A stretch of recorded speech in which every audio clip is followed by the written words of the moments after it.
নমস্কার বন্ধুরা, সবাইকে স্বাগতম জানাচ্ছি তোমাদের ইউটিউব চ্যানেল কলকাতা জব রিপোর্টে। একটি নতুন চাকরির বিজ্ঞপ্তি নিয়ে চলে এসেছি তোমাদের ইউটিউব চ্যানেলে। তো দেখো, এখানে একটি জেলা নিয়োগ করতে চলেছে একটি মিউনিসিপ্যালিটি এলাকায়, অর্থাৎ পৌরসভায় এই নিয়োগটি করা হবে। একদম গ্রুপ ডি পোস্টে নিয়োগ করা হবে। শুধুমাত্র তোমাদেরকে বাংলা এবং ইংলিশ লাগবে না, শুধুমাত্র বাংলা বলতে হবে আবেদন করার ক্ষেত্রে। বাংলা লিখতে এবং পড়তে এবং তাদের সাথে কমিউনিকেট করতে জানতে হবে বাংলায়, তাহলে কিন্তু এই চাকরির জন্য আবেদন করতে পারবে। এই চাকরির জন্য আবেদন করার জন্য কি কি কোয়ালিফিকেশনের প্রয়োজন, কিভাবে অ্যাপ্লাই করবে, সবই জানাবো ভিডিওর মাধ্যমে। ভিডিওটি সম্পূর্ণ দেখতে থাকো। যারা নতুন রয়েছে ইউটিউব চ্যানেলে এখনও পর্যন্ত সাবস্ক্রাইব করনি, করে নাও। অফিসিয়াল নোটিফিকেশানে চলে এসেছি। আমি নোটিফিকেশানটা খণ্ডভাবে তৈরি করেছি বোঝার জন্য। তো দেখতে পাচ্ছ এখানে uploading of document and certificate. তো এখানে বোঝা গেল যে এখানে অনলাইনের দ্বারা অ্যাপ্লিকেশন করতে পারবে। কি কি সার্টিফিকেট দিতে হবে অনলাইনে যখন অ্যাপ্লিকেশনটা করবে? Qualification, age, caste, experience. যদি পিডব্লিউডি সার্টিফিকেট থাকে এখানে আপনাদের দিতে বলা হয়েছে। তারপরে বনফিল্ড সার্টিফিকেট যদি থাকে তাহলে আপনাকে দিতে হবে। এভাবে কিন্তু তোমাদের অ্যাপ্লাই করতে হবে। পরবর্তীতে চলে যাব বয়স। যারা অ্যাপ্লাই করবে তাদের বয়স মিনিমাম এবং ম্যাক্সিমাম 45 বছরের মধ্যে হতে হবে। দেখতে পাচ্ছ এখানে 45 বছরের উল্লেখ করে দেওয়া হয়েছে। এবং যারা এসসি রয়েছে, যারা এসটি রয়েছে, সেই ক্যান্ডিডেটদের 5 বছর ছাড় দেওয়া হবে। যারা ওবিসি রয়েছে, অর্থাৎ আদার ব্যাকওয়ার্ড ক্লাসেস রয়েছে, এবং ওবিসি দুটো সম্প্রদায় রয়েছে, একটা এবি, তাদের জন্য 3 বছরের ছাড় দেওয়া হবে।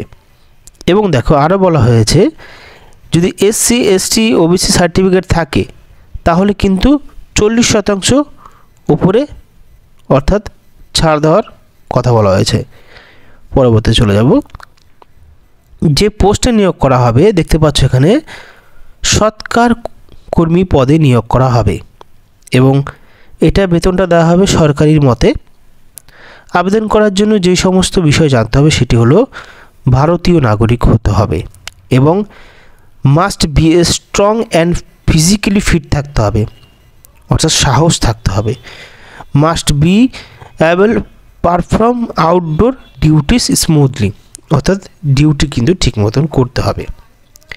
যে পোস্টে নিয়োগ করা হচ্ছে দেখতে পাচ্ছ সৎকার কর্মী, তো যাকে বলা হয় ইংলিশে ডোম। এই ডোম পোস্টে নিয়োগ করা হবে। বয়সের কথা আগেই বলা হয়েছে। Duties attach to the post. দেখো, there duties will be collect small large carcass from the lands street roads.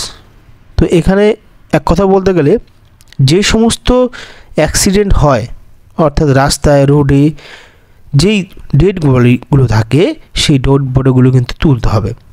তো সেক্ষেত্রে নর্মাল মানুষ কিন্তু এটা অ্যাপ্লাই করতে পারবে না, এবং যাদের চাকরি দরকার তারা কিন্তু এখানে সৎকার কর্মী পদের জন্য আবেদন করতে পারো।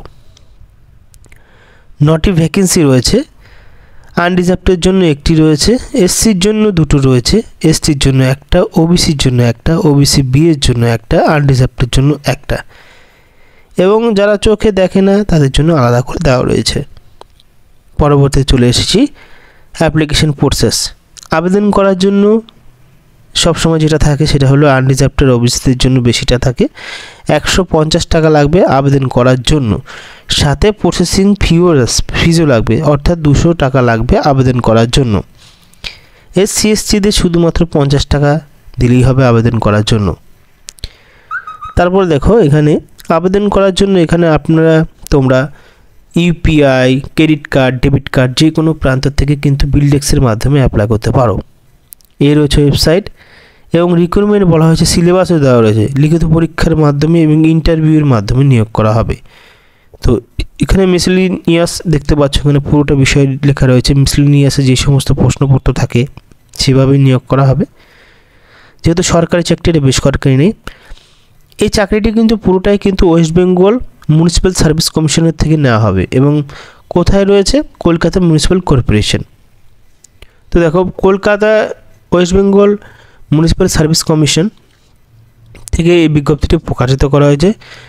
কলকাতায় ভাবলে হবে না, আপনার নিকটবর্তী এলাকাও কিন্তু এই পোস্টটি দিতে পারে। নটে শূন্য পদ, নটে জনজন লাগে না, যে সমস্ত জায়গা লাগবে সেই সমস্ত পোস্টিং দেওয়া হবে। তো সেই বিষয়ে মাথা রেখে কিন্তু আবেদন করতে হবে অনলাইনের দ্বারায়। কোয়ালিফিকেশনের কথা আগে বলা হয়েছে যে শুধুমাত্র মাধ্যমিক পাস নয়, শুধুমাত্র তোমাদেরকে বাংলা লিখতে এবং পড়তে জানতে হবে। এবার যে সমস্ত প্রক্রিয়ার মাধ্যমে তোমাদের জানতে পারবে তোমরা রেসিডেন্স, যে সমস্ত এলাকার রেসিডেন্ট হয়ে থাকছো সেই সমস্ত রেসিডেন্টের জন্য তোমাদের কাছ থেকে নেওয়া হবে voter card, pan card, passport, driving licence, যে কোনো একটা দিলে হবে। তো আশা করি বুঝতে পারছো। এই বিজ্ঞপ্তি তোমরা পেয়ে যাবে আমাদের টেলিগ্রাম চ্যানেল, সেখান থেকে ডাউনলোড করতে পারবে। ধন্যবাদ।